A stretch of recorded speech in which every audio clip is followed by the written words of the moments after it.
नमस्कार दोस्तों, आपका स्वागत है हॉरर की दुनिया में। यहां हम आपके लिए लाते हैं उन कहानियों को जो आपके रोंगटे खड़े कर देंगी और दिल की धड़कनों को तेज कर देंगी। ऐसी रहस्यमयी कहानियां जहां आपको हर पल डर और खौफ का एहसास होगा। मेरी आपसे इतनी गुजारिश है कि आप अगर इस कहानी को पूरा सुनेंगे तो आपको सच में बहुत ज्यादा मजा आने वाला है। साथ ही अगर आप पहली बार हमारे इस चैनल पर आए हैं तो चैनल को अभी सब्सक्राइब कर लीजिए।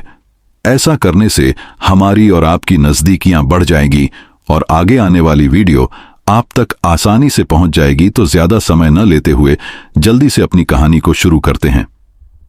दोस्तों, मेरा नाम रामलाल है। मैं एक कब्रिस्तान का चौकीदार हूं जहां मौत की रातें मेरी जिंदगी का हिस्सा है। आज मैं अपनी उस भयावह कहानी सुनाने जा रहा हूं जिसे सुनकर आपकी रूह कांप जाएगी।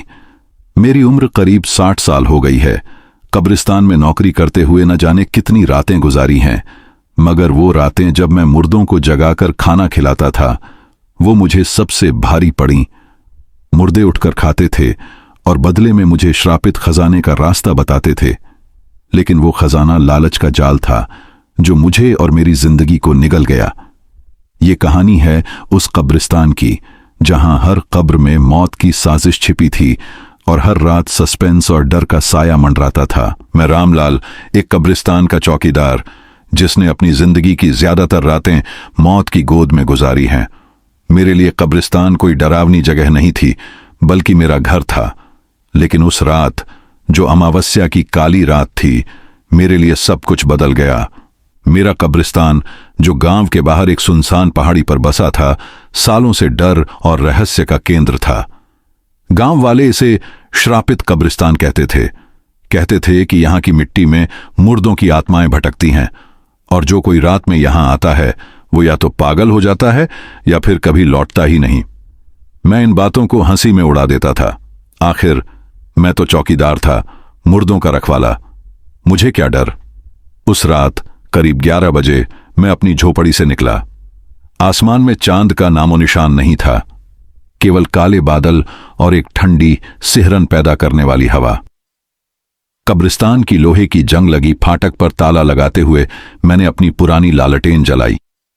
उसकी मध्यम रोशनी में कब्रों की पत्थर की सिलें चमक रही थीं, जैसे कोई मुझे घूर रहा हो। मेरे पास एक पुराना थैला था जिसमें मैं रोटियां और कुछ खाने का सामान रखता था। गांव वालों की अफवाह थी कि अगर मुर्दों को खाना खिलाया जाए तो वो अपनी कब्र से उठकर बात करते हैं और बदले में वो एक श्रापित खजाने का रास्ता बताते हैं। एक ऐसा खजाना जो धन और दुख दोनों लाता है।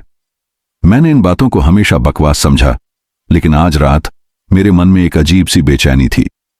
मैंने लालटेन को एक कब्र के पास रखा और थैले से एक रोटी निकाली। अरे, कोई सुन रहा है?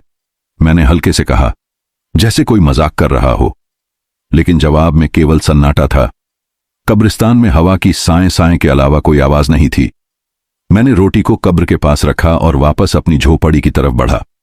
तभी मेरे पीछे से एक अजीब सी आवाज आई, जैसे कोई पत्थर पर पत्थर रगड़ रहा हो। मैं रुक गया, मेरे रोंगटे खड़े हो गए। मैंने पलट कर देखा, लेकिन वहां कुछ नहीं था, केवल मेरी लालटेन की रोशनी जो अब टिमटिमा रही थी। रामलाल, तू पागल हो रहा है, मैंने खुद को समझाया और आगे बढ़ा। लेकिन वो आवाज फिर आई, इस बार और करीब, खटखट, जैसे कोई कब्र की सिल को खिसका रहा हो। मैंने लालटेन उठाई और उस कब्र की तरफ रोशनी की जहां मैंने रोटी रखी थी। मेरी सांस अटक गई। रोटी गायब थी। कब्र की सिल पर कुछ निशान थे, जैसे किसी ने अपने नाखूनों से उसे खरोंचा हो। मैंने अपनी जेब से एक पुराना ताबीज निकाला जो मेरी मां ने मुझे दिया था। यह सब तेरा वहम है, मैंने बुदबुदाया, लेकिन मेरे हाथ कांप रहे थे। मैंने हिम्मत जुटाई और उस कब्र के पास गया। सिल पर अब भी वो निशान थे और हवा में एक अजीब सी सड़ांत थी, जैसे सड़ी हुई लाश की। मैंने लालटेन को और करीब किया और मेरे खून जम गए। सिल के नीचे से एक काला ठंडा हाथ बाहर निकल रहा था। उसके नाखून लंबे और काले थे, जैसे किसी राक्षस के। मैं पीछे हटा, लेकिन मेरे पैर जैसे जम गए थे। कौन है? मैंने कांपती आवाज में पूछा। जवाब में एक फुसफुसाहट आई, खाना और दे। मेरी रीढ़ में सिहरन दौड़ गई। मैंने थैले से एक और रोटी निकाली और कब्र के पास फेंक दी। वो हाथ धीरे धीरे रोटी की तरफ बढ़ा और फिर कब्र की सिल खिसकने लगी। मैंने चीख कर अपनी आंखें बंद कर लीं। जब मैंने आंखें खोलीं तो वहां कुछ नहीं था। रोटी गायब थी और सिल अपनी जगह पर थी, जैसे कुछ हुआ ही ना हो। लेकिन मेरे दिल को यकीन था ये कोई वहम नहीं था। मैं वापस झोपड़ी की तरफ भागा। मेरी सांसें भारी थीं और मेरा गला सूख चुका था। मैंने ताला लगाया और अपनी चारपाई पर बैठ गया, लेकिन सन्नाटा अब और भारी हो गया था। तभी मेरी झोपड़ी की खिड़की पर एक खटखट की आवाज आई। मैंने डरते हुए बाहर देखा और मेरी सांस अटक गई। वहां खिड़की के बाहर एक चेहरा था, सफेद, बिना खून का, और आंखें जो काले गड्ढों की तरह थीं। उसने धीरे से कहा, खजाना, मैं तुझे रास्ता बताऊंगा। मैंने चीख कर खिड़की बंद की और अपनी आंखें बंद कर लीं, लेकिन वो फुसफुसाहट रुकी नहीं। खजाना, मेरे पास आ। मैंने अपने ताबीज को जोर से पकड़ा और मंत्र पढ़ने लगा, लेकिन वो आवाज मेरे दिमाग में थी, मेरे दिल में थी। मैंने अपनी लालटेन की रोशनी बढ़ाई, लेकिन वो टिमटिमाने लगी। तभी मेरी झोपड़ी का दरवाजा अपने आप खुल गया। मैंने चीखा, लेकिन मेरी आवाज सन्नाटे में दब गई। मैंने हिम्मत जुटाई और बाहर निकला। कब्रिस्तान अब और डरावना लग रहा था। हर कब्र से एक अजीब सी फुसफुसाहट आ रही थी, जैसे सारी आत्माएं एक साथ बोल रही हों। मैंने अपनी लालटेन को एक कब्र की तरफ किया और मेरे खून जम गए। वहां कब्र की सिल खिसक चुकी थी और उसमें से एक साया उठ रहा था। उसका चेहरा नहीं दिख रहा था, लेकिन उसकी आंखें मुझे घूर रही थीं। खजाना, तुझे चाहिए? उसने पूछा। मैंने चीख कर लालटेन फेंक दी और अपनी झोपड़ी की तरफ भागा। लेकिन जैसे ही मैं झोपड़ी में घुसा, मुझे एहसास हुआ कि मैं अकेला नहीं था। मेरे पीछे एक ठंडा साया था और उसकी फुसफुसाहट मेरे कानों में गूंज रही थी। खजाना तेरा है, लेकिन कीमत चुकानी पड़ेगी। मैंने अपने ताबीज को जोर से पकड़ा और चीखा, मुझे कुछ नहीं चाहिए। लेकिन वो साया गायब नहीं हुआ। वो मेरे साथ था, मेरे अंदर था। उस रात मैंने पहली बार उस खजाने की लालच को महसूस किया, लेकिन साथ ही मुझे उस कीमत का डर भी था जो मुझे चुकानी पड़ सकती थी। कब्रिस्तान का सन्नाटा अब मेरे लिए एक श्राप बन चुका था और हर कब्र में छिपा था एक भयानक रहस्य। ये मेरी कहानी की शुरुआत थी, एक ऐसी कहानी जो मौत और लालच के बीच झूल रही थी। मेरा दिल अभी भी उस रात की दहशत से कांप रहा था जब मैंने कब्रिस्तान में वो पहली फुसफुसाहट सुनी थी। मैं, रामलाल, कब्रिस्तान का चौकीदार, जो सालों से मुर्दों के बीच रातें गुजारता आया था, आज अपने ही डर से जूझ रहा था। वो साया, वो खटखट की आवाज और वो रोटी जो कब्र के पास से गायब हो गई थी, ये सब मेरे दिमाग में बार बार घूम रहा था। मैंने अपनी झोपड़ी में रात गुजारी थी, लेकिन नींद मेरी आंखों से कोसों दूर थी। हर बार जब मैं आंखें बंद करता, मुझे वो काला हाथ दिखता था, वो खरोंचे हुए निशान और वो फुसफुसाहट, खजाना, मेरे पास आ। मेरे ताबीज ने मुझे थोड़ा सुकून दिया था, लेकिन वो डर मेरे दिल में घर कर चुका था। अगली रात फिर से अमावस्या थी। आसमान काला था और हवा में वही सड़ांत थी जैसे किसी कब्र से उठ रही हो। मैंने अपनी लालटेन जलाई और कब्रिस्तान के फाटक पर ताला लगाया। मेरे थैले में फिर से रोटियां थीं, लेकिन इस बार मेरा इरादा कुछ और था। गांव वालों की बातें मेरे दिमाग में गूंज रही थीं, मुर्दों को खाना खिलाओ और वो खजाने का रास्ता बताएंगे। मैंने इन बातों को बकवास समझा था, लेकिन उस पहली रात की घटना ने मेरे मन में लालच की चिंगारी जला दी थी। अगर सचमुच कोई खजाना था तो शायद मेरी जिंदगी बदल सकती थी। लेकिन वो कीमत जो मुझे चुकानी पड़ सकती थी, उसका डर मेरे दिल को कुरेद रहा था। मैंने हिम्मत जुटाई और कब्रिस्तान के बीचों बीच गया। वहां एक पुरानी कब्र थी जिसे गांव वाले बूढ़ा मुर्दा कहते थे कि ये कब्र एक पुराने जमींदार की थी जो अपनी दौलत को कब्र में छिपाकर मर गया था। मैंने अपनी लालटेन उस कब्र के पास रखी और थैले से एक रोटी निकाली। मेरे हाथ कांप रहे थे, लेकिन मैंने खुद को समझाया, रामलाल, तू चौकीदार है, तुझे डरने की जरूरत नहीं। मैंने रोटी को कब्र की सिल पर रखा और धीरे से कहा, कोई है? ये खाना तुम्हारे लिए है। सन्नाटा, केवल हवा की साएं साएं और मेरी सांसों की आवाज। मैंने इंतजार किया, लेकिन कुछ नहीं हुआ। मैंने राहत की सांस ली और सोचा शायद ये सब सचमुच मेरा वहम था। लेकिन जैसे ही मैं पलटने लगा, वो खटखट की आवाज फिर से आई, इस बार और तेज, जैसे कोई कब्र की सिल को जोर जोर से खिसका रहा हो। मैं रुक गया, मेरी सांस अटक गई। मैंने लालटेन उठाई और उस कब्र की तरफ रोशनी की। सिल हिल रही थी। हां, वो सचमुच हिल रही थी, जैसे कोई अंदर से उसे धक्का दे रहा हो।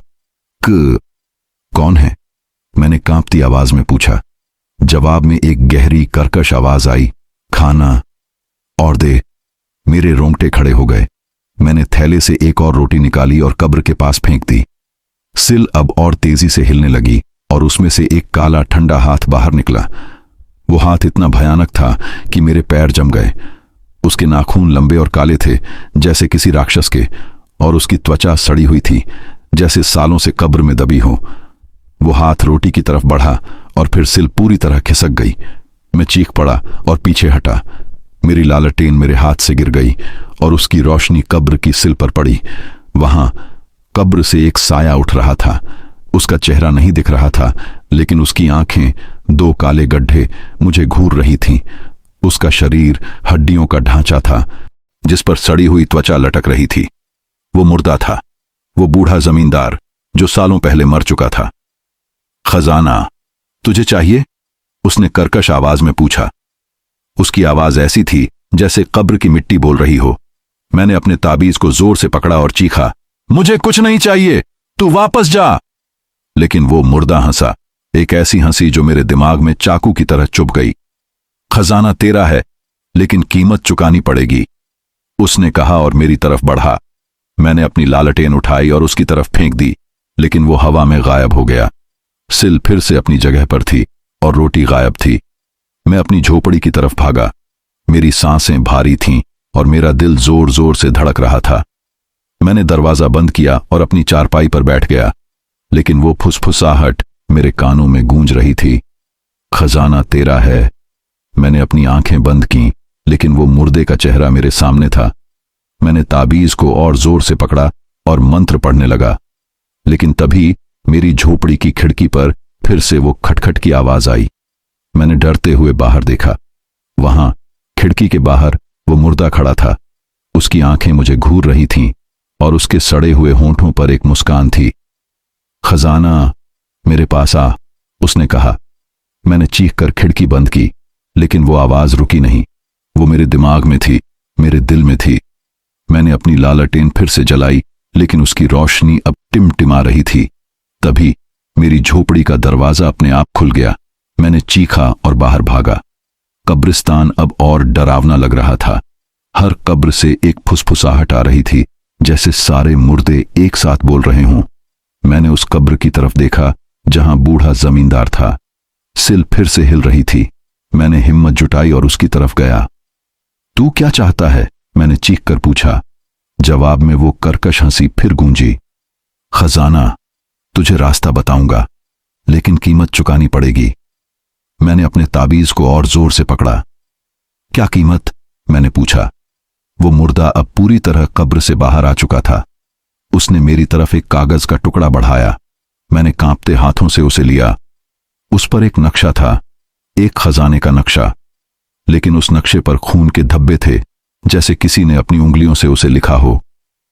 ये ले, खजाना तेरा है, उसने कहा और गायब हो गया। मैंने नक्शा अपनी जेब में डाला और अपनी झोपड़ी में वापस भागा। मेरा दिल जोर जोर से धड़क रहा था। मैंने लालच को अपने ऊपर हावी होने दिया था, लेकिन वो कीमत जो मुझे चुकानी थी, उसका डर मेरे दिल को कुरेद रहा था। कब्रिस्तान अब मेरे लिए एक जाल बन चुका था और हर कब्र में छिपा था एक भयानक रहस्य। ये मेरी कहानी का दूसरा मोड़ था। एक ऐसी रात जहां मैंने पहली बार मुर्दे की जागृति देखी थी।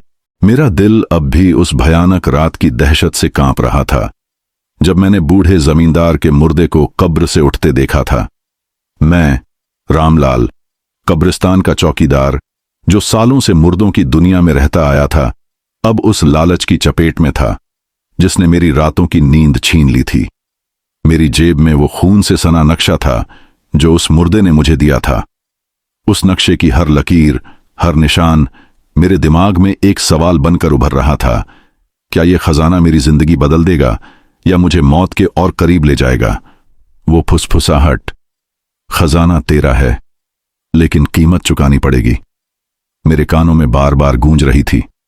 मैंने अपने ताबीज को जोर से पकड़ा, लेकिन उसका सुकून अब मुझे नहीं मिल रहा था।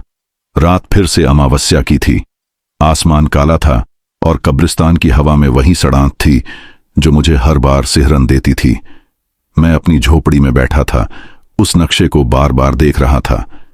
नक्शा पुराना था, कागज फटा हुआ और उस पर खून के धब्बे ऐसे थे जैसे किसी ने अपनी उंगलियों से उसे लिखा हो। उसमें एक रास्ता दिखाया गया था, कब्रिस्तान के सबसे पुराने हिस्से की ओर, जहां सालों से कोई नहीं जाता था। गांव वाले कहते थे कि वहां की कब्रें शापित हैं और जो कोई वहां जाता है वो मुर्दों की दुनिया में खो जाता है। मैंने इन बातों को हमेशा बकवास समझा था, लेकिन अब उस मुर्दे की हंसी और उसकी खाली आंखें मेरे दिमाग में घर कर चुकी थीं। मैंने हिम्मत जुटाई और अपनी लालटेन जलाई। मेरे थैले में फिर से रोटियां थीं, लेकिन इस बार मेरा मकसद सिर्फ खाना खिलाना नहीं था। मैं उस खजाने तक पहुंचना चाहता था। रामलाल, तू चौकीदार है, तुझे डरने की जरूरत नहीं, मैंने खुद को समझाया, लेकिन मेरे हाथ कांप रहे थे। मैंने नक्शा अपनी जेब में डाला और कब्रिस्तान के फाटक की ओर बढ़ा। फाटक की जंग लगी चेन खोलते समय मेरे हाथों में कंप कंपी थी। लालटेन की मध्यम रोशनी में कब्रों की सिलें चमक रही थीं, जैसे वो मुझे बुला रही हों। मैंने नक्शा निकाला और उसकी दिशाओं को देखा। वो मुझे कब्रिस्तान के पश्चिमी हिस्से की ओर ले जा रहा था, जहां एक पुराना टूटा हुआ मंदिर था। मंदिर के पास एक कब्र थी, जिसे गांव वाले काली कब्र कहते थे। कहते थे कि वहां एक औरत दफन थी जो जिंदा जलाकर मारी गई थी। उसकी आत्मा अब भी भटकती थी और जो कोई उसकी कब्र के पास जाता था वो उसका शिकार बन जाता था। मैंने अपने ताबीज को छुआ और आगे बढ़ा। हर कदम के साथ हवा और ठंडी होती जा रही थी और उसमें वही सड़ांत थी, जैसे सड़ी हुई लाश की। मैं उस काली कब्र के पास पहुंचा। लालटेन की रोशनी में सिल पर कुछ निशान दिखे, जैसे किसी ने उसे खरोंचा हो। मैंने नक्शा फिर से देखा। उसमें लिखा था, काली कब्र के नीचे खजाना तेरा है। मेरे दिल की धड़कन तेज हो गई। मैंने थैले से एक रोटी निकाली और कब्र की सिल पर रखी। कोई है? मैंने धीरे से कहा, लेकिन मेरी आवाज सन्नाटे में दब गई।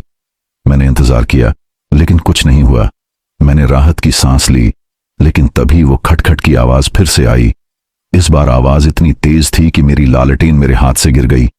मैंने झट से उसे उठाया और कब्र की तरफ रोशनी की। सिल हिल रही थी। हां, वो सचमुच हिल रही थी, जैसे कोई अंदर से उसे धक्का दे रहा हो। मेरे रोंगटे खड़े हो गए।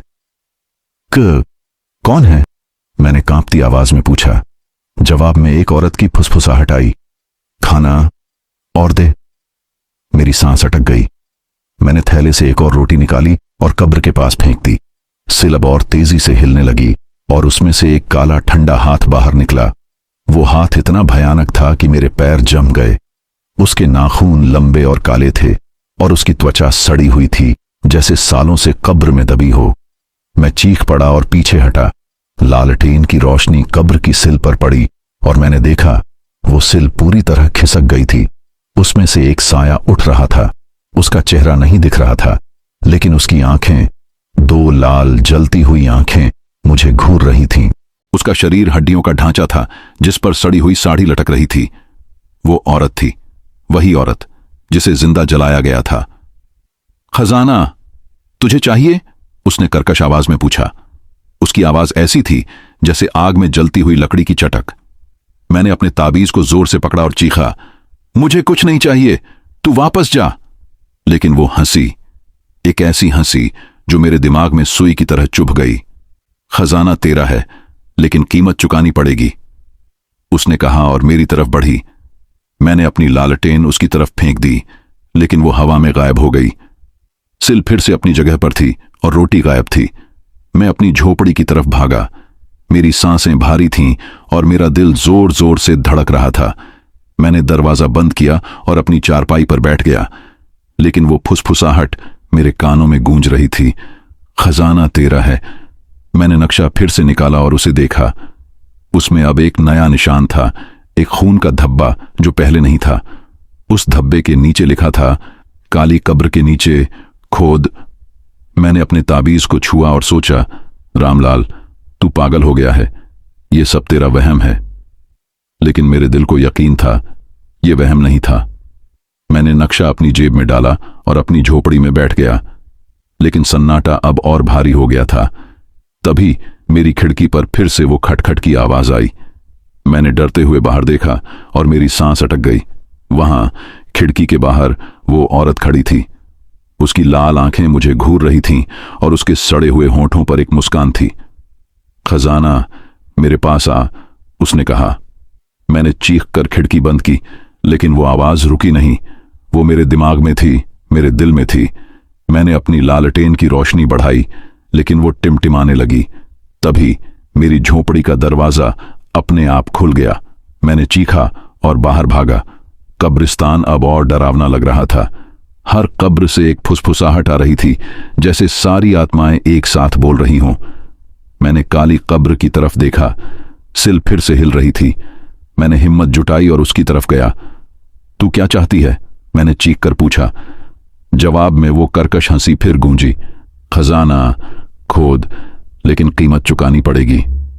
मैंने अपनी जेब से एक पुराना फावड़ा निकाला जो मैं कब्रिस्तान की देखभाल के लिए रखता था। मैंने काली कब्र की मिट्टी खोदनी शुरू की। हर फावड़े के साथ मेरा डर बढ़ रहा था, लेकिन लालच मुझे रोक नहीं रहा था। कई फीट खोदने के बाद मेरा फावड़ा किसी ठोस चीज से टकराया। मैंने लालटेन की रोशनी वहां डाली। वहां एक पुराना लकड़ी का संदूक था। मेरे दिल की धड़कन तेज हो गई। खजाना, मैंने बुदबुदाया। मैंने संदूक को बाहर निकाला और उसे खोला। अंदर चमकते हुए सोने के सिक्के थे और उनके बीच एक पुराना खून से सना कागज। मैंने उसे उठाया। उस पर लिखा था, यह खजाना तेरा है, लेकिन अब तू मेरा है। तभी एक जोरदार हंसी गूंजी और मेरी लालटेन बुझ गई। मैंने चीखा, लेकिन मेरी आवाज सन्नाटे में दब गई। वो औरत, वो मुर्दा मेरे सामने खड़ी थी। उसकी लाल आंखें मुझे घूर रही थीं और उसकी हंसी मेरे दिमाग में चाकू की तरह चुभ रही थी। कीमत अब चुकानी होगी, उसने कहा। मैंने संदूक छोड़ा और अपनी झोपड़ी की तरफ भागा, लेकिन मेरे पीछे वो हंसी थी, वो साया था। कब्रिस्तान अब मेरे लिए एक जाल बन चुका था और उस खजाने का पहला रहस्य मेरे लिए एक श्राप बन गया था। मेरा दिल अब उस खजाने के लालच और उस काली कब्र की औरत की भयानक हंसी से कांप रहा था।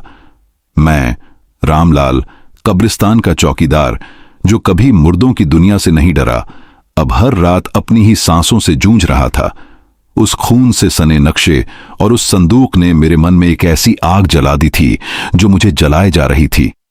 वो संदूक जो मैंने काली कब्र के नीचे से निकाला था, अब मेरी झोपड़ी में रखा था, लेकिन उसकी चमक मेरे लिए एक श्राप बन चुकी थी। हर बार जब मैं उसकी तरफ देखता, मुझे वो औरत की लाल आंखें दिखती थीं और उसकी फुसफुसाहट, कीमत अब चुकानी होगी, मेरे कानों में गूंजती थी। मैंने अपने ताबीज को बार बार छुआ, लेकिन उसका सुकून अब मेरे लिए बेकार था। रात फिर से काली थी। अमावस्या का अंधेरा जैसे कब्रिस्तान को निगल चुका था। मैं अपनी झोपड़ी में बैठा था, उस संदूक को घूर रहा था। सोने के सिक्के चमक रहे थे, लेकिन उनके बीच वो खून से सना कागज मेरे दिल को कुरेद रहा था। ये खजाना तेरा है, लेकिन अब तू मेरा है। ये शब्द मेरे दिमाग में बार बार गूंज रहे थे। मैंने संदूक को बंद किया और उसे अपनी चारपाई के नीचे छिपा दिया। रामलाल, तू पागल हो गया है, मैंने खुद को समझाया, लेकिन मेरे मन में वो लालच था जो मुझे उस खजाने की ओर खींच रहा था, और साथ ही वो डर था जो मुझे चेतावनी दे रहा था। कीमत, वो कीमत जो मुझे चुकानी थी। मैंने अपनी लालटेन जलाई और कब्रिस्तान के फाटक की ओर बढ़ा। मेरे थैले में फिर से रोटियां थीं, लेकिन इस बार मेरा मकसद सिर्फ खजाना ढूंढना नहीं था।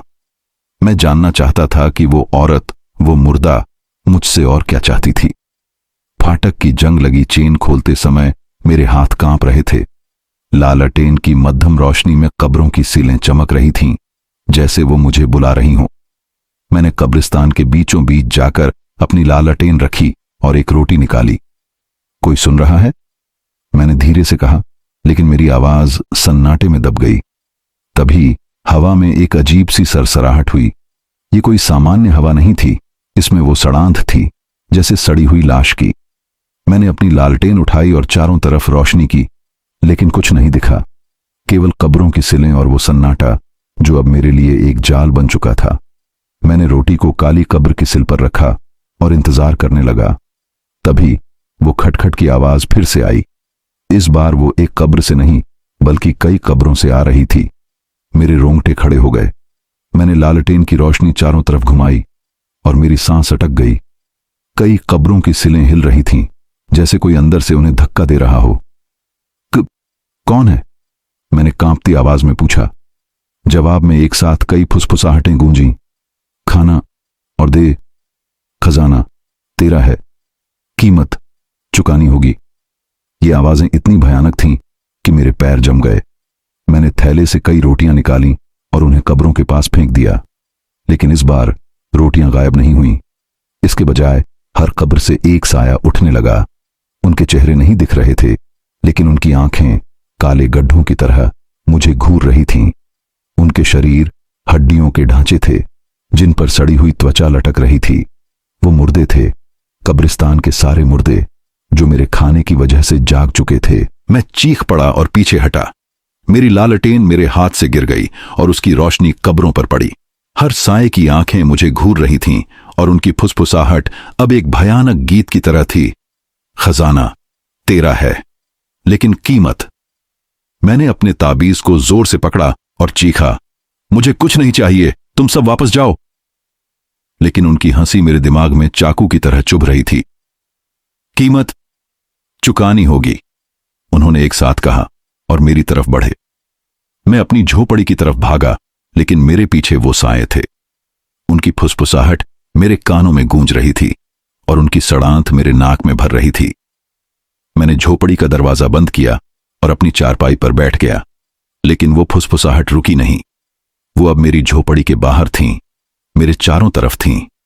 मैंने अपनी लालटेन की रोशनी बढ़ाई, लेकिन वो टिमटिमाने लगी।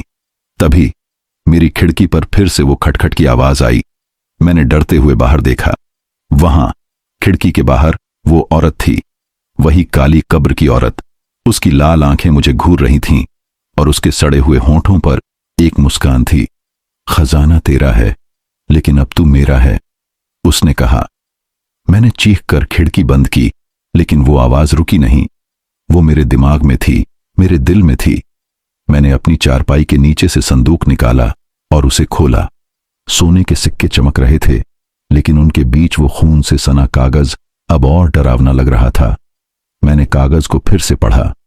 उस पर अब एक नया निशान था, एक और कब्र का नाम, जो कब्रिस्तान के सबसे पुराने हिस्से में थी। काली कब्र ने तुझे रास्ता दिखाया, अब अगली कब्र तुझे और करीब ले जाएगी। मैंने कागज को फेंक दिया और चीखा, मुझे ये खजाना नहीं चाहिए। लेकिन मेरे मन में वो लालच था जो मुझे रोक नहीं रहा था। मैंने संदूक को फिर से बंद किया और उसे चारपाई के नीचे छिपा दिया। लेकिन सन्नाटा अब और भारी हो गया था। कब्रिस्तान की हर कब्र से वो फुसफुसाहट आ रही थी, जैसे सारे मुर्दे मेरे नाम की पुकार कर रहे हों। मैंने अपनी लालटेन उठाई और बाहर निकला। कब्रिस्तान अब और डरावना लग रहा था। हर कब्र से एक साया उठ रहा था और उनकी आंखें मुझे घूर रही थीं। मैंने काली कब्र की तरफ देखा, सिल फिर से हिल रही थी। मैंने हिम्मत जुटाई और उसकी तरफ गया। तुम क्या चाहते हो? मैंने चीख कर पूछा। जवाब में वो कर्कश हंसी फिर गूंजी। खजाना और खोद, लेकिन कीमत चुकानी होगी। मैंने अपनी जेब से वो खून से सना नक्शा निकाला। उसमें अब एक नया रास्ता था, कब्रिस्तान के सबसे पुराने हिस्से की ओर, जहां एक और कब्र थी। मैंने अपने फावड़े को उठाया और उस कब्र की तरफ बढ़ा। मेरा डर बढ़ रहा था, लेकिन लालच मुझे आगे खींच रहा था। मैंने खोदना शुरू किया। हर फावड़े के साथ मेरा डर और गहरा हो रहा था, लेकिन मैं रुक नहीं सका। कई फीट खोदने के बाद मेरा फावड़ा फिर से किसी ठोस चीज से टकराया। मैंने लालटेन की रोशनी वहां डाली। वहां एक और संदूक था, लेकिन इस बार उस पर खून के निशान थे, जैसे किसी ने उसे अपनी उंगलियों से लिखा हो। मैंने संदूक को खोला। अंदर और सोने के सिक्के थे, लेकिन उनके बीच एक और कागज था। उस पर लिखा था, खजाना तेरा है, लेकिन अब तेरा खून मेरा है। तभी एक जोरदार हंसी गूंजी और मेरी लालटेन बुझ गई। मैंने चीखा, लेकिन मेरी आवाज सन्नाटे में दब गई। वो औरत, वो मुर्दा मेरे सामने खड़ी थी। उसकी लाल आंखें मुझे घूर रही थीं और उसकी हंसी मेरे दिमाग में चाकू की तरह चुभ रही थी। कीमत अब चुकानी होगी, उसने कहा। मैंने संदूक छोड़ा और अपनी झोपड़ी की तरफ भागा, लेकिन मेरे पीछे वो साए थे, उनकी फुसफुसाहट थी और वो सड़हांध थी। कब्रिस्तान अब मेरे लिए एक जाल बन चुका था और वो खजाना मेरे लिए एक श्राप बन गया था। मेरा मन अब उस खजाने की चमक और मुर्दों की भयानक फुसफुसाहट के बीच फंस चुका था। मैं, रामलाल, कब्रिस्तान का चौकीदार, जो कभी मुर्दों की दुनिया से नहीं डरा, अब अपने ही लालच का गुलाम बन चुका था। वो सोने के सिक्के, वो खून से सने नक्शे और वो काली कब्र की औरत की लाल आंखें, ये सब मेरे दिमाग में एक भयानक तूफान बनकर उमड़ रहे थे। हर रात जब मैं अपनी झोपड़ी में बैठता, वो संदूक मुझे बुलाता था। उसकी चमक मेरे मन को लुभाती थी, लेकिन उसमें छिपा वो खून से सना कागज मेरे दिल को कुरेदता था। खजाना तेरा है, लेकिन अब तेरा खून मेरा है। ये शब्द मेरे कानों में बार बार गूंजते थे। मैंने अपने ताबीज को बार बार छुआ, लेकिन उसका सुकून अब मेरे लिए एक खोखला वादा बन चुका था। अमावस्या की रात फिर से थी। आसमान काला था और कब्रिस्तान की हवा में वही सड़ांध थी जो मेरी सांसों को भारी कर रही थी। मैं अपनी झोपड़ी में बैठा था, उस नए संदूक को घूर रहा था जो मैंने कब्रिस्तान के सबसे पुराने हिस्से से खोदा था। सोने के सिक्कों की चमक अब भी मेरे मन को लुभा रही थी, लेकिन उस कागज की फुसफुसाहट, तेरा खून मेरा है, मेरे दिल में सुई की तरह चुभ रही थी। मैंने संदूक को चारपाई के नीचे छिपा रखा था, लेकिन उसकी मौजूदगी मेरी झोपड़ी को एक कब्र की तरह बना रही थी। हर रात मैं वो नक्शा निकालता और उसे देखता।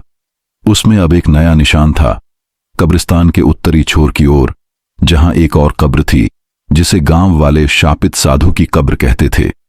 गांव की कहानियां थीं कि ये साधु एक तांत्रिक था जो अपनी मृत्यु से पहले अपने खजाने को श्राप देकर कब्र में छिपा गया था। जो कोई उस खजाने को छूता, उसका खून उस साधु की आत्मा का हिस्सा बन जाता था। मैंने इन बातों को हमेशा बकवास समझा था, लेकिन अब जब मैंने 2 संदूक खोद लिए थे, मेरा लालच मुझे उस तीसरे खजाने की ओर खींच रहा था। रामलाल, ये आखिरी बार होगा, मैंने खुद को समझाया। इसके बाद तू ये सब छोड़ देगा। लेकिन मेरे दिल को यकीन नहीं था। वो कीमत जो मुझे चुकानी थी अब मेरे और करीब आ रही थी। मैंने अपनी लालटेन जलाई और कब्रिस्तान के फाटक की ओर बढ़ा। मेरे थैले में फिर से रोटियां थीं, लेकिन इस बार मेरा मकसद सिर्फ खाना खिलाना नहीं था। मैं उस शापित साधु की कब्र तक पहुंचना चाहता था। फाटक की जंग लगी चेन खोलते समय मेरे हाथ कांप रहे थे। लालटेन की मध्यम रोशनी में कब्रों की सिलें चमक रही थीं, जैसे वो मुझे चेतावनी दे रही हों। मैंने नक्शा निकाला और उसकी दिशाओं को देखा। वो मुझे कब्रिस्तान के उत्तरी छोर की ओर ले जा रहा था, जहां पेड़ इतने घने थे कि लालटेन की रोशनी भी उन्हें भेद नहीं पा रही थी। हवा में वही सड़ांध थी, जैसे सड़ी हुई लाश की। मैं उस शापित साधु की कब्र के पास पहुंचा। कब्र की सिल पर एक अजीब सा निशान था, एक त्रिशूल जो खून से बना हुआ लगता था। मैंने थैले से एक रोटी निकाली और सिल पर रखी। कोई सुन रहा है? मैंने धीरे से कहा, लेकिन मेरी आवाज सन्नाटे में दब गई। मैंने इंतजार किया, लेकिन कुछ नहीं हुआ। मैंने राहत की सांस ली, लेकिन तभी वो खटखट की आवाज फिर से आई। इस बार वो इतनी तेज थी कि मेरी लालटेन मेरे हाथ से गिर गई। मैंने झट से उसे उठाया और कब्र की तरफ रोशनी की। सिल हिल रही थी, जैसे कोई अंदर से उसे धक्का दे रहा हो। कौन है? मैंने कांपती आवाज में पूछा। जवाब में एक गहरी कर्कश आवाज आई, खाना और दे। मेरे रोंगटे खड़े हो गए। मैंने थैले से एक और रोटी निकाली और कब्र के पास फेंक दी। सिल अब और तेजी से हिलने लगी और उसमें से एक काला ठंडा हाथ बाहर निकला। वो हाथ इतना भयानक था कि मेरे पैर जम गए। उसके नाखून लंबे और काले थे और उसकी त्वचा सड़ी हुई थी, जैसे सालों से कब्र में दबी हो। वो हाथ रोटी की तरफ बढ़ा और फिर सिल पूरी तरह खिसक गई। मैं चीख पड़ा और पीछे हटा। लालटेन की रोशनी कब्र की सिल पर पड़ी और मैंने देखा वो सिल अब पूरी तरह खुल चुकी थी। उसमें से एक साया उठ रहा था। उसका चेहरा नहीं दिख रहा था, लेकिन उसकी आंखें, दो लाल जलती हुई आंखें मुझे घूर रही थीं। उसका शरीर हड्डियों का ढांचा था, जिस पर सड़ा हुआ काला चोगा लटक रहा था। वो साधु था, वही शापित साधु जो सालों पहले मर चुका था। खजाना, तुझे चाहिए? उसने कर्कश आवाज में पूछा। उसकी आवाज ऐसी थी जैसे कब्र की मिट्टी बोल रही हो। मैंने अपने ताबीज को जोर से पकड़ा और चीखा, मुझे कुछ नहीं चाहिए, तू वापस जा। लेकिन वो हंसा, एक ऐसी हंसी जो मेरे दिमाग में चाकू की तरह चुभ गई। खजाना तेरा है, लेकिन कीमत चुकानी पड़ेगी, उसने कहा और मेरी तरफ बढ़ा। मैंने अपनी लालटेन उसकी तरफ फेंक दी, लेकिन वो हवा में गायब हो गया। सिल फिर से अपनी जगह पर थी और रोटी गायब थी। मैं अपनी झोपड़ी की तरफ भागा। मेरी सांसें भारी थीं और मेरा दिल जोर जोर से धड़क रहा था। मैंने दरवाजा बंद किया और अपनी चारपाई पर बैठ गया, लेकिन वो फुसफुसाहट मेरे कानों में गूंज रही थी। खजाना तेरा है। मैंने नक्शा फिर से निकाला और उसे देखा। उसमें अब एक नया निशान था, एक और कब्र का नाम, जो कब्रिस्तान के सबसे गहरे हिस्से में थी। मैंने कागज को फेंक दिया और चीखा, मुझे ये खजाना नहीं चाहिए। लेकिन मेरे मन में वो लालच था जो मुझे रोक नहीं रहा था। मैंने अपनी लालटेन उठाई और फिर से कब्रिस्तान की ओर बढ़ा। मेरा डर अब मेरे लालच से बड़ा था, लेकिन मैं रुक नहीं सका। मैं उस नई कब्र के पास पहुंचा। सिल पर खून के निशान थे, जैसे किसी ने अपनी उंगलियों से उसे लिखा हो। मैंने फावड़ा उठाया और खोदना शुरू किया। हर फावड़े के साथ मेरा डर बढ़ रहा था, लेकिन लालच मुझे आगे खींच रहा था। कई फीट खोदने के बाद मेरा फावड़ा फिर से किसी ठोस चीज से टकराया। मैंने लालटेन की रोशनी वहां डाली। वहां एक और संदूक था, लेकिन इस बार उस पर एक त्रिशूल का निशान था और उसके चारों तरफ खून के धब्बे थे। मैंने संदूक को खोला। अंदर और सोने के सिक्के थे, लेकिन उनके बीच एक और कागज था। उस पर लिखा था, खजाना तेरा है, लेकिन अब तेरा खून मेरा है। तभी मेरी लालटेन बुझ गई और एक जोरदार हंसी गूंजी। मैंने चीखा, लेकिन मेरी आवाज सन्नाटे में दब गई। वो साधु, वो मुर्दा मेरे सामने खड़ा था। उसकी लाल आंखें मुझे घूर रही थीं और उसकी हंसी मेरे दिमाग में चाकू की तरह चुभ रही थी। कीमत अब चुकानी होगी, उसने कहा। तभी मुझे अपने सीने में एक तेज दर्द महसूस हुआ। मैंने अपने ताबीज को छुआ, लेकिन वो गायब था। मैंने अपनी जेब टटोली, लेकिन वो वहां नहीं था। मैंने चीखा, मेरा ताबीज! लेकिन वो साधु हंसा और बोला, तेरा ताबीज अब मेरा है और तेरा खून भी। मैंने अपनी झोपड़ी की तरफ भागने की कोशिश की, लेकिन मेरे पैर जम गए। मेरे चारों तरफ साए थे, कब्रिस्तान के सारे मुर्दे जो मेरे खाने की वजह से जाग चुके थे। उनकी फुसफुसाहट मेरे कानों में गूंज रही थी। कीमत चुकानी होगी। मैंने चीख कर अपनी आंखें बंद कर लीं। जब मैंने आंखें खोलीं, मैं अपनी झोपड़ी में था। मेरी सांसें भारी थीं और मेरा शरीर पसीने से भीग चुका था। मैंने अपनी जेब टटोली। मेरा ताबीज वहां था, लेकिन मेरे सीने में वो दर्द अभी भी था, जैसे कोई मेरे दिल को निचोड़ रहा हो। मैंने संदूक को देखा। वो अभी भी चारपाई के नीचे था, लेकिन उसकी चमक अब मुझे डरावनी लग रही थी। मैंने नक्शा निकाला और उसे देखा। उसमें अब एक नया निशान था, कब्रिस्तान के सबसे गहरे हिस्से की ओर, जहां कोई नहीं जाता था। मैंने अपने आप को समझाया, रामलाल, तू ये सब छोड़ दे। लेकिन मेरा लालच मुझे रोक नहीं रहा था। वो खजाना मुझे बुला रहा था, और वो कीमत, वो पहली कीमत, मेरे ताबीज को छीनकर मेरे और करीब आ चुकी थी। कब्रिस्तान अब मेरे लिए एक जाल बन चुका था, और हर कब्र में छिपा था एक भयानक रहस्य। ये मेरी कहानी का 5वां मोड़ था, जहां मैंने पहली बार उस कीमत को महसूस किया था जो मुझे चुकानी थी। मेरा मन अब पूरी तरह उस लालच और डर के जाल में फंस चुका था जो कब्रिस्तान की हर कब्र से निकल रहा था। मैं, रामलाल, कब्रिस्तान का चौकीदार, जो कभी मुर्दों की दुनिया से नहीं डरा, अब अपनी ही सांसों से डरने लगा था। वो सोने के सिक्के, वो खून से सने नक्शे और वो साए जो मेरे पीछे पड़ चुके थे, ये सब मेरे दिमाग में एक भयानक तूफान बनकर उमड़ रहे थे। मेरी झोपड़ी, जो कभी मेरा सुकून थी, अब एक कब्र की तरह लग रही थी। हर रात जब मैं अपनी चारपाई पर बैठता, वो संदूक मुझे बुलाता था। उसकी चमक मेरे लालच को हवा दे रही थी, लेकिन उसमें छिपा वो खून से सना कागज मेरे दिल को कुरेद रहा था। खजाना तेरा है, लेकिन अब तेरा खून मेरा है। ये शब्द मेरे कानों में बार बार गूंजते थे। मेरा ताबीज जो मुझे उस रात गायब लगा था, अब मेरी जेब में था, लेकिन उसका सुकून मेरे लिए एक खोखला सपना बन चुका था। अमावस्या की रात फिर से थी। आसमान काला था और कब्रिस्तान की हवा में वही सड़ांत थी जो मेरी सांसों को भारी कर रही थी। मैं अपनी झोपड़ी में बैठा था, उस नए संदूक को घूर रहा था जो मैंने शापित साधु की कब्र से खोदा था। सोने के सिक्कों की चमक अब भी मेरे मन को लुभा रही थी, लेकिन उस कागज की फुसफुसाहट, तेरा खून मेरा है, मेरे दिल में सुई की तरह चुभ रही थी। मैंने संदूक को चारपाई के नीचे छिपा रखा था, लेकिन उसकी मौजूदगी मेरी झोपड़ी को एक जाल बना रही थी। हर रात मैं वो नक्शा निकालता और उसे देखता। उसमें अब एक नया निशान था, कब्रिस्तान के सबसे गहरे हिस्से की ओर, जहां एक पुराना टूटा हुआ कुआं था। गांव वाले कहते थे कि वो कुआं शापित है और उसमें मुर्दों की आत्माएं बसती हैं। मैंने इन बातों को हमेशा बकवास समझा था, लेकिन अब जब मैंने 3 संदूक खोद लिए थे, मेरा लालच मुझे उस कुएं की ओर खींच रहा था। मैंने अपनी लालटेन जलाई और कब्रिस्तान के फाटक की ओर बढ़ा। मेरे थैले में फिर से रोटियां थीं, लेकिन इस बार मेरा मकसद सिर्फ खाना खिलाना नहीं था। मैं उस कुएं तक पहुंचना चाहता था। फाटक की जंग लगी चेन खोलते समय मेरे हाथ कांप रहे थे। लालटेन की मध्यम रोशनी में कब्रों की सिलें चमक रही थीं, जैसे वो मुझे चेतावनी दे रही हों। मैंने नक्शा निकाला और उसकी दिशाओं को देखा।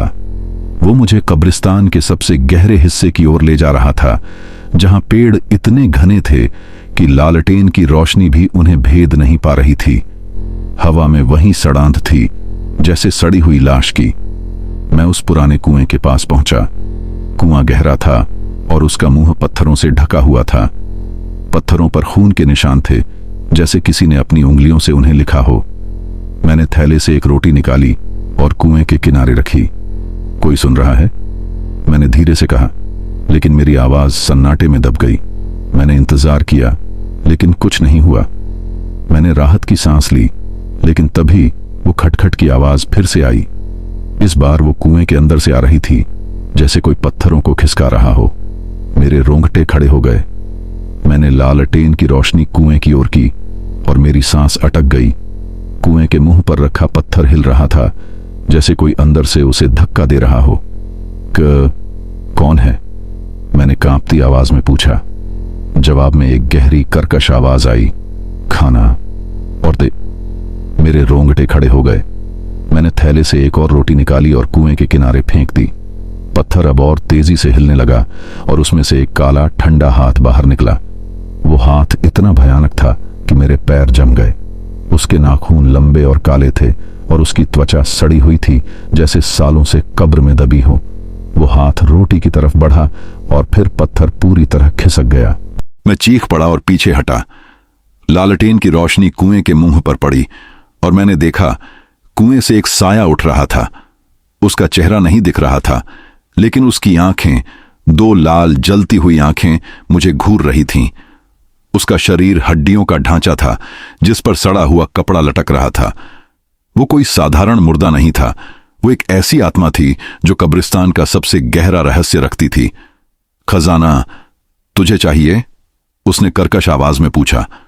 उसकी आवाज ऐसी थी जैसे कुआं खुद बोल रहा हो। मैंने अपने ताबीज को जोर से पकड़ा और चीखा, मुझे कुछ नहीं चाहिए, तू वापस जा। लेकिन वो हंसा, एक ऐसी हंसी जो मेरे दिमाग में चाकू की तरह चुभ गई। खजाना तेरा है, लेकिन कीमत चुकानी पड़ेगी, उसने कहा और मेरी तरफ बढ़ा। मैंने अपनी लालटेन उसकी तरफ फेंक दी, लेकिन वो हवा में गायब हो गया। पत्थर फिर से अपनी जगह पर था और रोटी गायब थी। मैं अपनी झोपड़ी की तरफ भागा। मेरी सांसें भारी थीं और मेरा दिल जोर जोर से धड़क रहा था। मैंने दरवाजा बंद किया और अपनी चारपाई पर बैठ गया, लेकिन वो फुसफुसाहट मेरे कानों में गूंज रही थी, खजाना तेरा है। मैंने नक्शा फिर से निकाला और उसे देखा। उसमें अब एक नया निशान था, कुएं के तल की ओर। कुआं, खजाना कुएं के तल में है। मैंने बुदबुदाया। मेरे मन में लालच फिर से जाग उठा, लेकिन डर मुझे रोक रहा था। मैंने हिम्मत जुटाई और अपनी लालटेन उठाकर फिर से कुएं की ओर बढ़ा।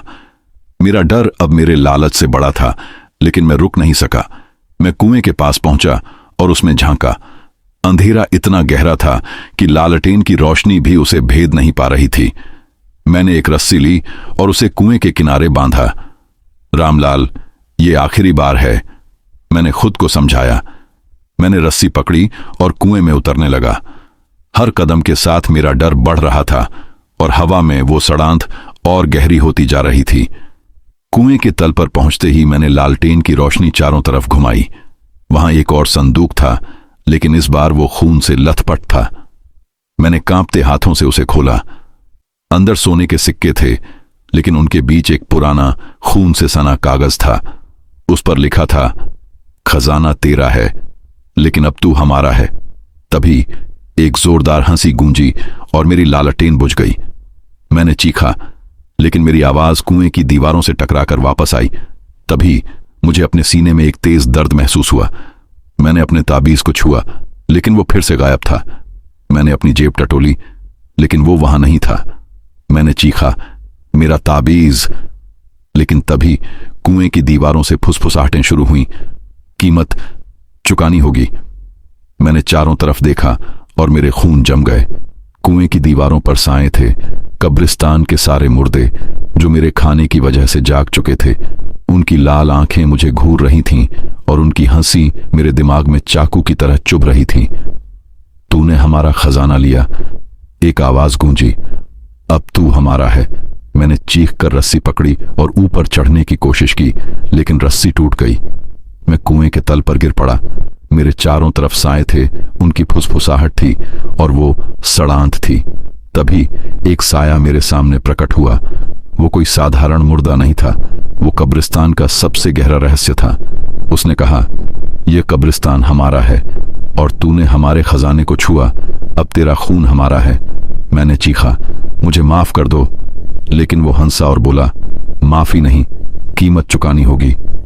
तभी मुझे अपने शरीर में एक अजीब सी ठंडक महसूस हुई। मेरे हाथ कांपने लगे और मेरी आंखें धुंधली होने लगीं। मैंने अपनी जेब टटोली और मेरा ताबीज वहां था। मैंने उसे जोर से पकड़ा और मंत्र पढ़ने लगा। तभी एक जोरदार हवा का झोंका आया और साए गायब हो गए। मेरी लालटेन फिर से जल उठी। मैंने रस्सी की तलाश की, लेकिन वो गायब थी। मैंने कुएं की दीवारों को टटोला और किसी तरह ऊपर चढ़ा। जब मैं बाहर निकला तो कब्रिस्तान में सन्नाटा था, लेकिन मेरे दिल को यकीन था वो साए अभी भी मेरे पीछे थे। मैंने संदूक को कुएं में छोड़ दिया और अपनी झोपड़ी की ओर भागा, लेकिन मेरे मन में एक सवाल गूंज रहा था, कब्रिस्तान का गहरा रहस्य क्या था और वो कीमत जो मुझे चुकानी थी अब मेरे और करीब आ चुकी थी। मेरा मन अब पूरी तरह उस लालच और डर के जाल में उलझ चुका था जो कब्रिस्तान की हर कब्र और उस पुराने कुएं से निकल रहा था। मैं, रामलाल, कब्रिस्तान का चौकीदार, जो कभी मुर्दों की दुनिया से नहीं डरा, अब अपने ही वजूद से डरने लगा था। वो सोने के सिक्के, वो खून से सने नक्शे और वो साये जो मेरे पीछे पड़ चुके थे, ये सब मेरे दिमाग में एक भयानक भंवर बनकर घूम रहे थे। मेरी झोपड़ी जो कभी मेरा आश्रय थी, अब एक कब्र की तरह लग रही थी। हर रात जब मैं अपनी चारपाई पर बैठता, वो संदूक मुझे बुलाते थे। उनकी चमक मेरे लालच को हवा दे रही थी, लेकिन उनमें छिपे खून से सने कागज मेरे दिल को कुरेद रहे थे। खजाना तेरा है, लेकिन अब तू हमारा है। ये शब्द मेरे कानों में बार बार गूंजते थे। मेरा ताबीज जो मुझे उस कुएं की रात में फिर से मिल गया था, अब मेरे लिए एक खोखली उम्मीद बन चुका था। अमावस्या की रात फिर से थी। आसमान काला था और कब्रिस्तान की हवा में वही सड़ांत थी जो मेरी सांसों को भारी कर रही थी। मैं अपनी झोपड़ी में बैठा था, उन संदूकों को घूर रहा था जो मैंने काली कब्र, शापित साधु की कब्र और कुएं से खोदे थे। सोने के सिक्कों की चमक अब भी मेरे मन को लुभा रही थी, लेकिन उन कागजों की फुसफुसाहट, तेरा खून हमारा है, मेरे दिल में सुई की तरह चुभ रही थी। मैंने नक्शा फिर से निकाला। उसमें अब एक नया निशान था, कब्रिस्तान के सबसे पुराने हिस्से में, जहां एक टूटा हुआ मंदिर था। गांव वाले कहते थे कि वो मंदिर कब्रिस्तान का दिल है, जहां सारी आत्माएं इकट्ठा होती हैं। मैंने इन बातों को हमेशा बकवास समझा था, लेकिन अब जब मैंने 3 संदूक खोद लिए थे, मेरा लालच मुझे उस मंदिर की ओर खींच रहा था। मैंने अपनी लालटेन जलाई और कब्रिस्तान के फाटक की ओर बढ़ा। मेरे थैले में फिर से रोटियां थीं, लेकिन इस बार मेरा मकसद सिर्फ खाना खिलाना नहीं था। मैं उस मंदिर तक पहुंचना चाहता था। मैं जानना चाहता था कि कब्रिस्तान का यह गहरा रहस्य क्या है। फाटक की जंग लगी चेन खोलते समय मेरे हाथ कांप रहे थे। लालटेन की मध्यम रोशनी में कब्रों की सिलें चमक रही थीं, जैसे वो मुझे चेतावनी दे रही हों। मैंने नक्शा निकाला और उसकी दिशाओं को देखा। वो मुझे उस टूटे हुए मंदिर की ओर ले जा रहा था, जहां पेड़ इतने घने थे कि लालटेन की रोशनी भी उन्हें भेद नहीं पा रही थी। हवा में वही सड़ांत थी, जैसे सड़ी हुई लाश की। मैं मंदिर के पास पहुंचा। मंदिर की दीवारें टूटी हुई थीं और उसकी मूर्ति पर खून के निशान थे, जैसे किसी ने अपनी उंगलियों से उन्हें लिखा हो। मैंने थैले से एक रोटी निकाली और मंदिर के प्रवेश द्वार पर रखी। कोई सुन रहा है? मैंने धीरे से कहा, लेकिन मेरी आवाज सन्नाटे में दब गई। मैंने इंतजार किया, लेकिन कुछ नहीं हुआ। मैंने राहत की सांस ली, लेकिन तभी वो खटखट की आवाज फिर से आई। इस बार वो मंदिर के अंदर से आ रही थी, जैसे कोई पत्थरों को खिसका रहा हो। मेरे रोंगटे खड़े हो गए। मैंने लालटेन की रोशनी मंदिर की ओर की और मेरी सांस अटक गई। मंदिर का प्रवेश द्वार हिल रहा था, जैसे कोई अंदर से उसे धक्का दे रहा हो। कौन है? मैंने कांपती आवाज में पूछा। जवाब में एक गहरी कर्कश आवाज आई, खाना और दे। मेरे रोंगटे खड़े हो गए। मैंने थैले से एक और रोटी निकाली और मंदिर के प्रवेश द्वार पर फेंक दी। प्रवेश द्वार अब और तेजी से हिलने लगा और उसमें से एक काला ठंडा हाथ बाहर निकला। वो हाथ इतना भयानक था कि मेरे पैर जम गए। उसके नाखून लंबे और काले थे और उसकी त्वचा सड़ी हुई थी, जैसे सालों से कब्र में दबी हो। वो हाथ रोटी की तरफ बढ़ा और फिर प्रवेश द्वार पूरी तरह खुल गया। मैं चीख पड़ा और पीछे हटा। लालटेन की रोशनी मंदिर के अंदर पड़ी और मैंने देखा, मंदिर के अंदर साए थे। वो कोई साधारण साए नहीं थे। वो कब्रिस्तान के सारे मुर्दे थे, जो मेरे खाने की वजह से जाग चुके थे। उनकी लाल आंखें मुझे घूर रही थीं और उनकी फुसफुसाहट एक भयानक गीत की तरह थी। खजाना तेरा है, लेकिन कीमत? मैंने अपने ताबीज को जोर से पकड़ा और चीखा, मुझे कुछ नहीं चाहिए, तुम सब वापस जाओ। लेकिन उनकी हंसी मेरे दिमाग में चाकू की तरह चुभ रही थी। कीमत चुकानी होगी, उन्होंने एक साथ कहा और मेरी तरफ बढ़े। मैं मंदिर के अंदर भागा, जहां एक पुरानी मूर्ति थी। मूर्ति के सामने एक गड्ढा था और उसमें एक और संदूक था। मैंने कांपते हाथों से उसे खोला। अंदर सोने के सिक्के थे, लेकिन उनके बीच एक और कागज था। उस पर लिखा था, खजाना तेरा है, लेकिन अब तेरा खून हमारा है। तभी मंदिर की दीवारों से फुसफुसाहटें शुरू हुईं। कीमत चुकानी होगी। मैंने चारों तरफ देखा और मेरे खून जम गए। मंदिर की दीवारों पर साए थे, कब्रिस्तान के सारे मुर्दे जो मेरे खाने की वजह से जाग चुके थे। उनकी लाल आंखें मुझे घूर रही थीं और उनकी हंसी मेरे दिमाग में चाकू की तरह चुभ रही थी। तूने हमारा खजाना लिया, एक आवाज गूंजी। अब तू हमारा है। मैंने चीखा, मुझे माफ कर दो। लेकिन वो हंसे और बोले, माफी नहीं, कीमत चुकानी होगी। तभी मुझे अपने सीने में एक तेज दर्द महसूस हुआ। मैंने अपने ताबीज को छुआ, लेकिन वो फिर से गायब था। मैंने अपनी जेब टटोली, लेकिन वो वहां नहीं था। मैंने चीखा, मेरा ताबीज। लेकिन तभी मंदिर की मूर्ति हिलने लगी। उसकी आंखें लाल हो गईं और उसने कहा, तेरा ताबीज अब हमारा है और तेरा खून भी। मैंने चीख कर मूर्ति की तरफ देखा। वो कोई साधारण मूर्ति नहीं थी, वो कब्रिस्तान का सबसे गहरा रहस्य थी। उसने कहा, यह कब्रिस्तान हमारा है और तूने हमारे खजाने को छुआ, अब तू हमारा है। मैंने अपनी लालटेन उठाई और मंदिर से बाहर भागने की कोशिश की, लेकिन मेरे पैर जम गए। मेरे चारों तरफ साए थे, काली कब्र की औरत, शापित साधु और कुएं का वो भयानक साया। उनकी फुसफुसाहट मेरे कानों में गूंज रही थी। कीमत चुकानी होगी। मैंने हिम्मत जुटाई और चीखा, मैं तुम्हारा खजाना नहीं चाहता, मुझे छोड़ दो। लेकिन उनकी हंसी और तेज हो गई। तभी मंदिर की मूर्ति फिर से हिली और उसमें से एक साया निकला। वो कोई साधारण साया नहीं था, वो कब्रिस्तान का राजा था, जिसने इस कब्रिस्तान को श्रापित किया था। उसने कहा, तूने हमारा खजाना लिया, अब तेरा खून हमारा है। मैंने चीखा और अपनी लालटेन उसकी तरफ फेंक दी, लेकिन वो हवा में गायब हो गया। तभी एक जोरदार हवा का झोंका आया और मंदिर की दीवारें हिलने लगीं। मैंने अपनी आंखें बंद कर लीं और अपने ताबीज के लिए मंत्र पढ़ने लगा। लेकिन जब मैंने आंखें खोलीं, मैं मंदिर के बाहर था। मेरी लालटेन बुझ चुकी थी और मेरे चारों तरफ सन्नाटा था, लेकिन मेरे दिल को यकीन था वो साए अभी भी मेरे पीछे थे। मैंने अपनी जेब टटोली और मेरा ताबीज वहां था। मैंने उसे जोर से पकड़ा और अपनी झोपड़ी की ओर भागा, लेकिन मेरे मन में एक सवाल गूंज रहा था, क्या ये मेरा अंतिम सामना था या अभी और कीमत चुकानी थी?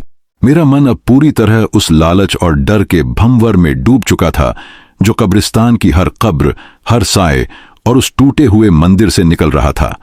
मैं, रामलाल, कब्रिस्तान का चौकीदार, जो कभी मुर्दों की दुनिया से नहीं डरा, अब अपनी ही सांसों से डरने लगा था।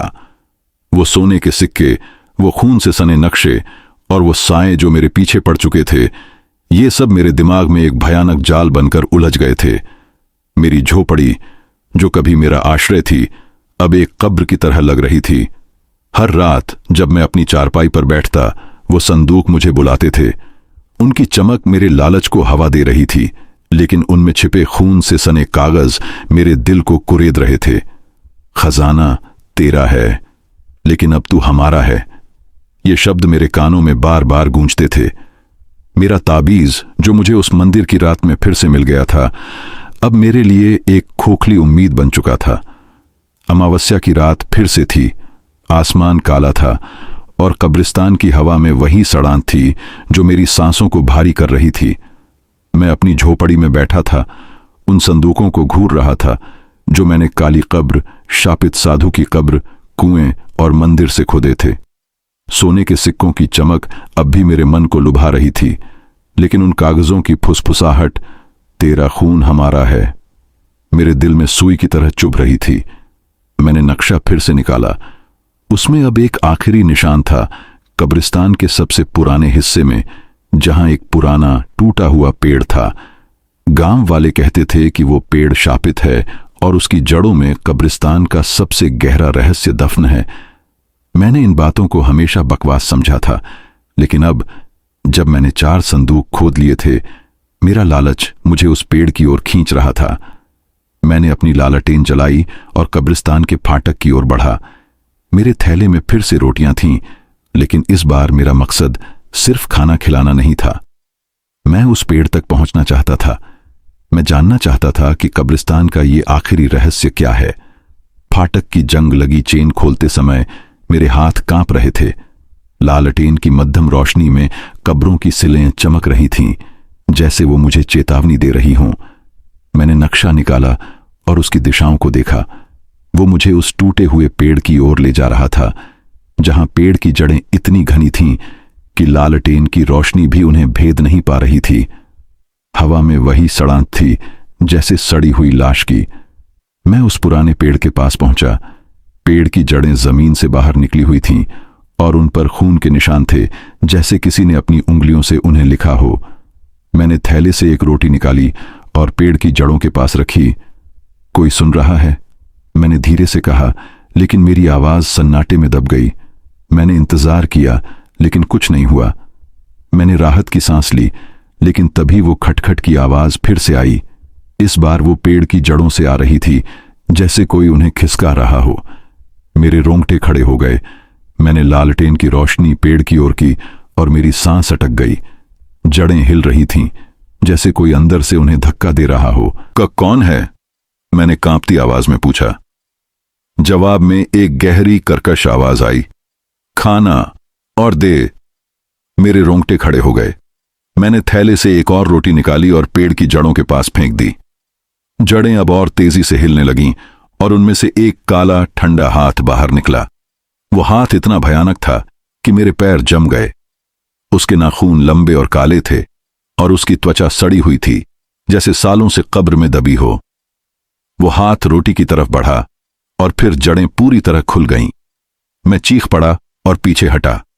लालटेन की रोशनी पेड़ की जड़ों पर पड़ी और मैंने देखा जड़ों के नीचे एक गड्ढा था और उसमें से एक साया उठ रहा था। उसका चेहरा नहीं दिख रहा था, लेकिन उसकी आंखें, दो लाल जलती हुई आंखें, मुझे घूर रही थीं। उसका शरीर हड्डियों का ढांचा था जिस पर सड़ा हुआ कपड़ा लटक रहा था। वो कोई साधारण मुर्दा नहीं था, वो कब्रिस्तान का राजा था जिसने इस कब्रिस्तान को श्रापित किया था। खजाना तुझे चाहिए? उसने कर्कश आवाज में पूछा। उसकी आवाज ऐसी थी जैसे पेड़ की जड़ें बोल रही हों। मैंने अपने ताबीज को जोर से पकड़ा और चीखा, मुझे कुछ नहीं चाहिए, तू वापस जा। लेकिन वो हंसा, एक ऐसी हंसी जो मेरे दिमाग में चाकू की तरह चुभ गई। खजाना तेरा है, लेकिन कीमत चुकानी पड़ेगी, उसने कहा और मेरी तरफ बढ़ा। मैंने अपनी लालटेन उसकी तरफ फेंक दी, लेकिन वो हवा में गायब हो गया। जड़ें फिर से अपनी जगह पर थीं और रोटी गायब थी। मैं अपनी झोपड़ी की तरफ भागा। मेरी सांसें भारी थीं और मेरा दिल जोर जोर से धड़क रहा था। मैंने दरवाजा बंद किया और अपनी चारपाई पर बैठ गया, लेकिन वो फुसफुसाहट मेरे कानों में गूंज रही थी। खजाना तेरा है। मैंने नक्शा फिर से निकाला और उसे देखा। उसमें अब एक आखिरी निशान था, पेड़ की जड़ों के नीचे। खजाना पेड़ के नीचे है, मैंने बुदबुदाया। मेरे मन में लालच फिर से जाग उठा, लेकिन डर मुझे रोक रहा था। मैंने हिम्मत जुटाई और अपनी लालटेन उठाकर फिर से पेड़ की ओर बढ़ा। मेरा डर अब मेरे लालच से बड़ा था, लेकिन मैं रुक नहीं सका। मैं पेड़ के पास पहुंचा और फावड़ा उठाकर खोदना शुरू किया। हर फावड़े के साथ मेरा डर बढ़ रहा था, लेकिन लालच मुझे आगे खींच रहा था। कई फीट खोदने के बाद मेरा फावड़ा किसी ठोस चीज से टकराया। मैंने लालटेन की रोशनी वहां डाली। वहां एक और संदूक था, लेकिन इस बार वो खून से लथपथ था। मैंने कांपते हाथों से उसे खोला। अंदर सोने के सिक्के थे, लेकिन उनके बीच एक और कागज था। उस पर लिखा था, खजाना तेरा है, लेकिन अब तू हमारा है। तभी एक जोरदार हंसी गूंजी और मेरी लालटेन बुझ गई। मैंने चीखा, लेकिन मेरी आवाज सन्नाटे में दब गई। वो साया, कब्रिस्तान का राजा, मेरे सामने खड़ा था। उसकी लाल आंखें मुझे घूर रही थीं और उसकी हंसी मेरे दिमाग में चाकू की तरह चुभ रही थी। कीमत अब चुकानी होगी, उसने कहा। मैंने अपने ताबीज को छुआ, लेकिन वो फिर से गायब था। मैंने अपनी जेब टटोली, लेकिन वो वहां नहीं था। मैंने चीखा, मेरा ताबीज, लेकिन वो हंसा और बोला, तेरा ताबीज अब हमारा है और तेरा खून भी। तभी मुझे अपने सीने में एक तेज दर्द महसूस हुआ। मैंने अपनी आंखें बंद कर लीं और मंत्र पढ़ने लगा, लेकिन तभी एक जोरदार हवा का झोंका आया और मेरे चारों तरफ साए थे। काली कब्र की औरत, शापित साधु, कुएं का साया और अब ये कब्रिस्तान का राजा। उनकी फुसफुसाहट मेरे कानों में गूंज रही थी। कीमत चुकानी होगी, मैंने चीखा। मुझे माफ कर दो, मैं तुम्हारा खजाना नहीं चाहता। लेकिन उनकी हंसी और तेज हो गई। मैंने हिम्मत जुटाई और चीखा, अगर यह खजाना तुम्हारा है तो इसे वापस ले लो। मैंने संदूक को उठाया और उसे पेड़ की जड़ों में फेंक दिया। मैंने अपनी झोपड़ी से सारे संदूक लाए और उन्हें कब्रिस्तान में बिखेर दिया। ये लो तुम्हारा खजाना, मुझे छोड़ दो, मैंने चीखा। तभी एक जोरदार हवा का झोंका आया और साए गायब हो गए। मेरी लालटेन फिर से जल उठी। मैंने अपनी झोपड़ी की ओर भागा। सन्नाटा अब मेरे लिए सुकून बन चुका था, लेकिन जब मैं अपनी झोपड़ी में पहुंचा तो मेरे दिल को यकीन नहीं था। मैंने अपनी जेब टटोली। मेरा ताबीज वहां था। मैंने उसे जोर से पकड़ा और मंत्र पढ़ने लगा, लेकिन तभी मेरी खिड़की पर फिर से वो खटखट की आवाज आई। मैंने डरते हुए बाहर देखा। वहां कुछ नहीं था, केवल सन्नाटा और वो ठंडी हवा। मैंने राहत की सांस ली, लेकिन मेरे मन में एक सवाल गूंज रहा था, क्या ये श्राप सचमुच टूट गया था या ये एक नई शुरुआत थी? मैंने अपनी झोपड़ी का दरवाजा बंद किया और अपनी चारपाई पर बैठ गया। कब्रिस्तान अब शांत था, लेकिन मेरे दिल को यकीन था वो साए अभी भी वहां थे, कहीं छिपे हुए, किसी और लालची की प्रतीक्षा में।